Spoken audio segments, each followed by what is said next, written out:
In this story, you are Girth Loinhammer, a dungeon lord. Or that's what it says in your business cards. Or that's what that shady dwarven stationer said it says. The truth is, you're beginning to wonder, because even though your fearsome dungeon is clearly quite terrifying, chock full of whips and chains and hot wax, that sort of thing, you can't help but notice that all the paladins and rogues and scantily clad sorceresses who come through the door seem really enthusiastic about the stuff you do here. Really enthusiastic. And it makes you feel icky. Frankly, you're about ready to stride off into the world and try something else entirely. Or you might just sit around moping. It's all good, you guess. So, first choice, you may stride off into the world in search of adventure, or sit around moping. Who wants to stride off in search of adventure? Yay! Who wants to sit around moping? Yeah! Nice, decisive choice. You lean back in your diabolical black throne and think about your life. You've got a good thing going here.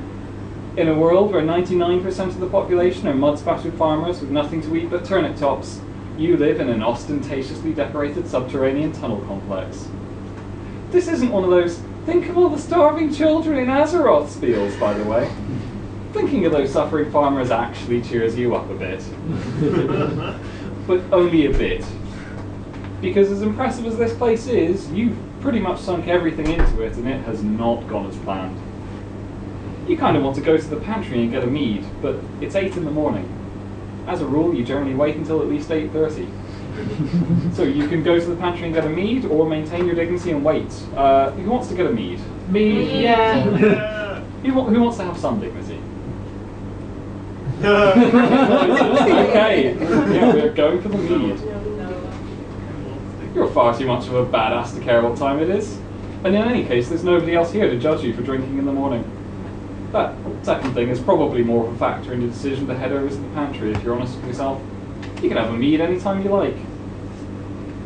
Except right now, apparently, because you don't have any. That really bums you out.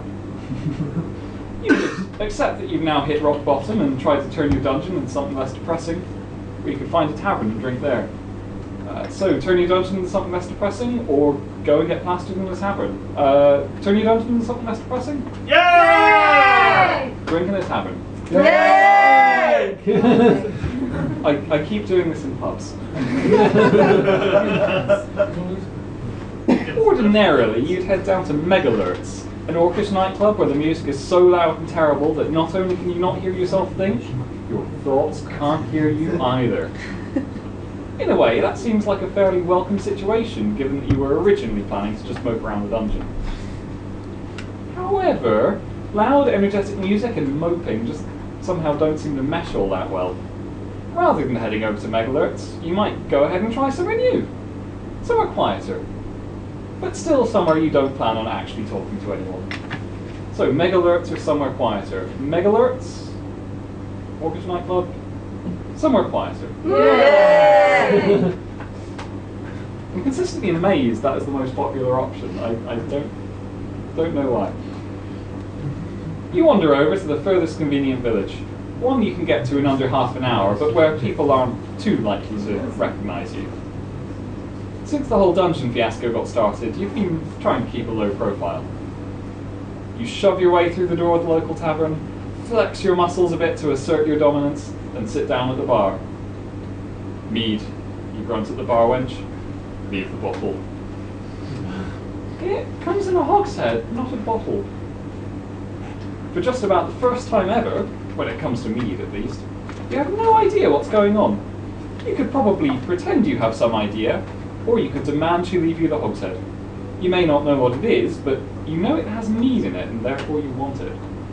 So, pretend you know what's going on, or simply demand you leave the hogshead. Who wants to pretend they know what's happening? Yeah! Who wants to demand she leave you the hogshead? Yeah! Oh, that is close. Okay, pretending? Yeah! Demand the hogshead. Yeah! It's a hogshead, that's going to win it. Well, leave the hogshead then, you say. Really? She asks. That's 3 whole kilderkins of mead. You stare at her. That's the equivalent of 6 firkins. You stare some more. That's 54 gallons. Huh. Turns out you can still pretend you knew that. I know, you say. That's precisely the quantity of mead that I would like. All right then. She shrugs, picks up a colossal barrel from behind the bar, and sets it down in front of you. The bar groans beneath the weight. Finally, you can quietly drown your sorrows. Though you have to admit part of you wants to inquire about the bar wench's freakish super strength. So you can quietly get plastered, or you can talk to the bar wench about her super strength. Get plastered? Yeah. Super strength. Yeah. It's another close one. Who wants to get plastered? Yeah. Who wants to talk to the bar wench about her super strength? Yeah. I think you were mostly carrying that one, so I'm going to go with the other. But I do appreciate the enthusiasm. You use your own freakish super strength to tip several mugs worth of mead out of the hogshead directly into your mouth. That's the stuff. There is no beverage more manly than fermented honey water. You could happily sit here and drink this stuff all day, and you intend to, but you can't help but notice there's some kind of commotion in the bar behind you. So you can sit and drink mead all day, or investigate the commotion. Mead? Yeah! Investigate the commotion. Yeah. I think commotion may have just had that. You swivel round on your bar stool. They swivel! How neat is that? You never noticed. To observe the source of the ruckus. It appears that 2 ogres are fighting over a pie. That's my pie, yells one ogre. No, that's my pie, yells the other. Nuh-uh, nuh-uh, nuh-uh, nuh-uh. The argument is as pointless as it is annoying. How are you supposed to enjoy depressing 50 or so gallons of mead with these guys constantly killing your buzz? You need to either goad the 2 ogres into brutally murdering each other, or come up with a brilliant scheme to determine the true owner of the pie. Options listed in order of preference. So, goad the ogres into killing each other, or some kind of scheme involving pie. Murder? Murder. Okay, who wants to goad them into murdering each other? Yeah. Who wants to cunningly determine the true owner of the pie?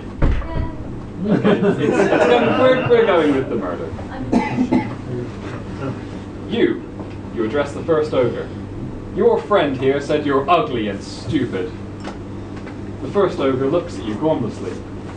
And you address the second. Your friend here said you're stupid and ugly. The second ogre looks at you gormlessly. Then they turn to face each other. Their eyes lock.